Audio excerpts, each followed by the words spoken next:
We'll cross live now to correspondent Aaron Akirijala, who is in Paris, where the 2024 Olympics is underway, to give us reports of activity so far and what to expect as event unfolds. Hello, Aaron. It's good to have you with us.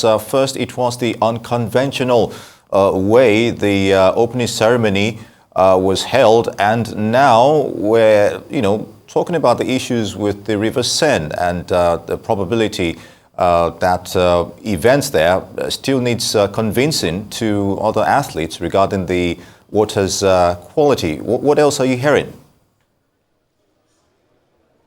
We're still monitoring situations there. That is a developing story, I must tell you. Good afternoon to you, Shaitan, also, I must say. Quickly, let's talk about that, because when I landed in Paris at the Charles de Gaulle airport, it started raining at about 8 a.m. and it rained till about 7 p.m. local time, and it was really, really strange because this is supposed to be summer.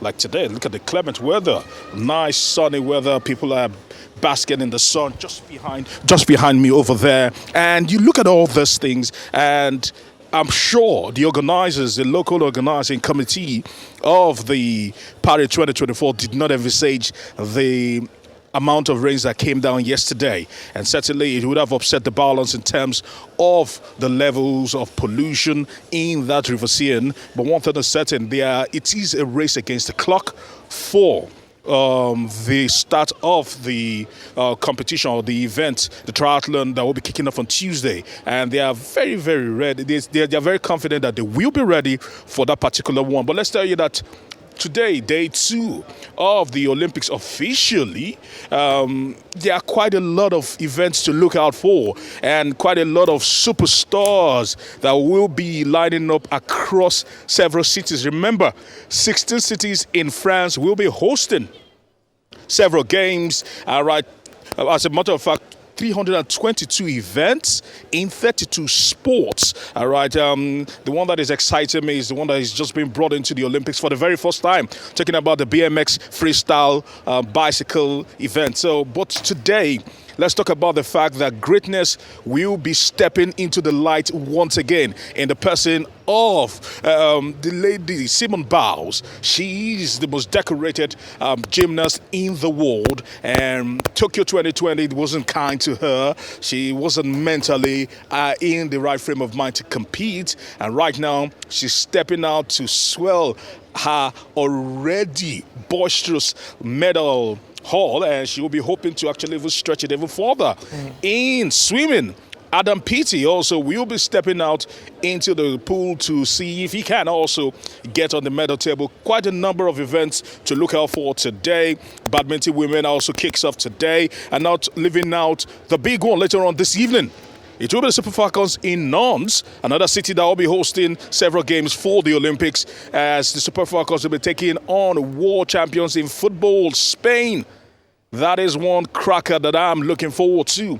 The Super Falcons failed to deliver the knockout blow when they went against Brazil. They lost the game 1-0, and they will be hoping to do something better than that, and that is to either get a draw or get a win. Any loss would mean that the Super Falcons will only be playing their final game against Japan as just a complimentary game, because at that point I don't see anything happening. So they know everything is on the line today as they take on Spain. They know that they created chances. Ajibade has spoken about the chances that they created in the game against Brazil. She spoke about the fact that they could not just convert the chances. They were profligate in front of goal. They were not composed in the final third to deliver the knockout punch, and ultimately the Brazilians were better off for it. So quite a lot of activities today. We're still watching out for what will become of the River Seine maybe in the next 48 hours. We'll be getting a clearer picture of if the event will actually go on.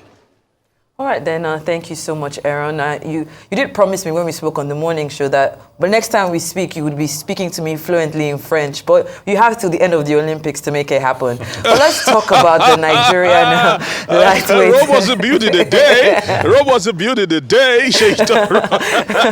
Let's talk about always a pleasure, of course, Aaron. But let's talk about the Nigerian lightweight boxer Cynthia Ogunshemilore, who has been provisionally suspended after testing positive for a banned substance on Saturday ahead of her opening fight at the Paris Olympics. Talk to me more about this. It's really unfortunate. She's not just the only one. There is another athlete from Asia, I can't really pick out the name right now, that also has tested positive. These things do happen, and that is why the World Anti-Doping Agency were very, very heavy and hard on Nigeria, Team Nigeria, and the Nigeria Olympic Committee for failing to set up a doping laboratory, very different from the Ministry of Sports, because this would actually make their job easier.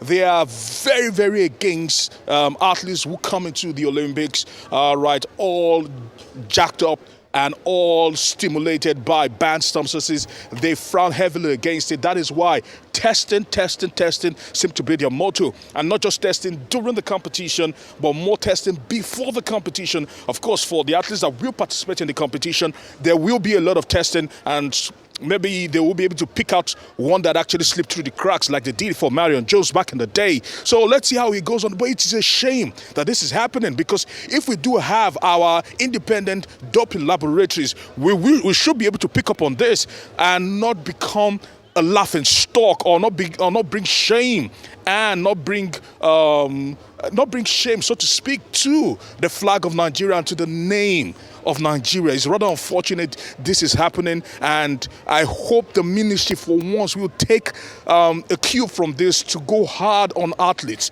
because the name of the game should be sportsmanship. Sportsmanship means that you are competing fair and square, not trying to get a little advantage, because a slight advantage means a whole lot in sport where fine margins are being drawn. So as it stands right now, it's a shame that that is happening. We're still waiting to hear from the Ministry of Sports concerning that, and hopefully this is an isolated incident, because it would be a shame to have people actually testing positive to banned substances during the games. All right, Aaron, let's talk about other issues in terms of security. While you spoke a while ago, there were visuals of soldiers very visible in some streets, I assume is in Paris. Is that supposed to instill confidence on participants and, of course, people who have come from far and near to view the Olympics? And, of course, if you remember, just before the start of the Olympics, there were some acts of allegedly of sabotage on the rail network in that region. So can you talk to us regarding that scenario in terms of security? All right, first of all, I took the train to the Eiffel Tower here, and it was packed. That means that people are confident that that was an isolated incident, and they're not expecting anything other than what happened, although they're trying to say that the incident is not related to the Olympics. But I must tell you that wherever you turn in the city of Paris, I've been around Paris in the last 50 hours, or probably 35 hours, and I must tell you that wherever you turn, you feel the security presence, a very heightened security presence around the city. It is quite safe. It instills a lot of confidence in you if you're walking around as a tourist or probably as a journalist in the city, because quite a number of people have actually come in here, even though economics are showing that flight bookings have actually dropped, hotel bookings have actually dropped, but people have actually come here, and I'm actually seeing quite a number of them all scattered around the Eiffel Tower, trying to just get a glimpse of this very iconic venue.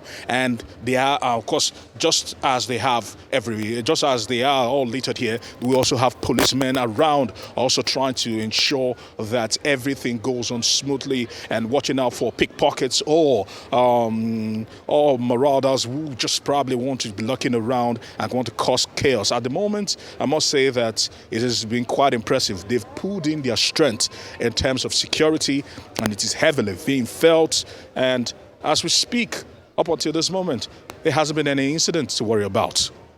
All right, then. Thank you so much. That's Arise News sports correspondent reporting live from Paris, covering the Olympics. Thank you so much, Aaron Akerojola. And, of course, have a great day.